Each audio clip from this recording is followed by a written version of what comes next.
Hello everyone मैं बंदना आपनालोक सकलोके मोर YouTube चेनेलলৈ স্বাগতম জানালো। আজিৰ এই ভিডিঅ'টোত বাবাৰ কিছুমান ফটো আৰু নামাকৰণৰ দিনাখনৰ কিছু দৃশ্য আপোনালোকক দেখুৱাবলৈ ওলাইছো। গতিকে ভিডিঅ'টো শেষলৈকে চাই থাকক। যেহেতু এপ্ৰিলৰ 8 তাৰিখে গুৱাহাটী GMCHত 3:25 আমাৰ বাবুৰ জন্ম হৈছিলে। এই অনুসাৰে বাবুৰ ৰাখি হৈছে কৰ্কট ৰাখি আৰু তাৰ নামটো আমি হিচিৰাজ আৰু হিমশেখৰ ৰাখিলো।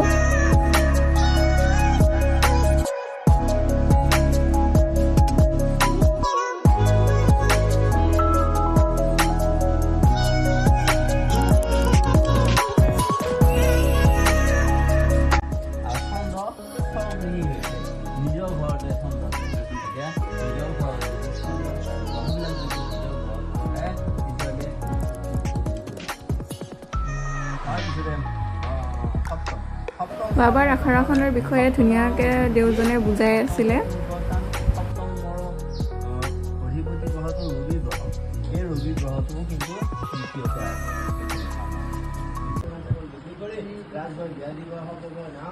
আৰু শেষত আমি দেউজনৰ পৰা আশীৰ্বাদ ল'লো আমি দুজনে, আৰু ৰাইজৰ আশীৰ্বাদ আৰু আপোনালোকেও আশীৰ্বাদ কৰি যাব আমি যাতে বাবুক ভালে কুশলে ডাঙৰ কৰিব পাৰোঁ। আজিলৈ ভিডিঅ'টো ইমানেই। Bye bye.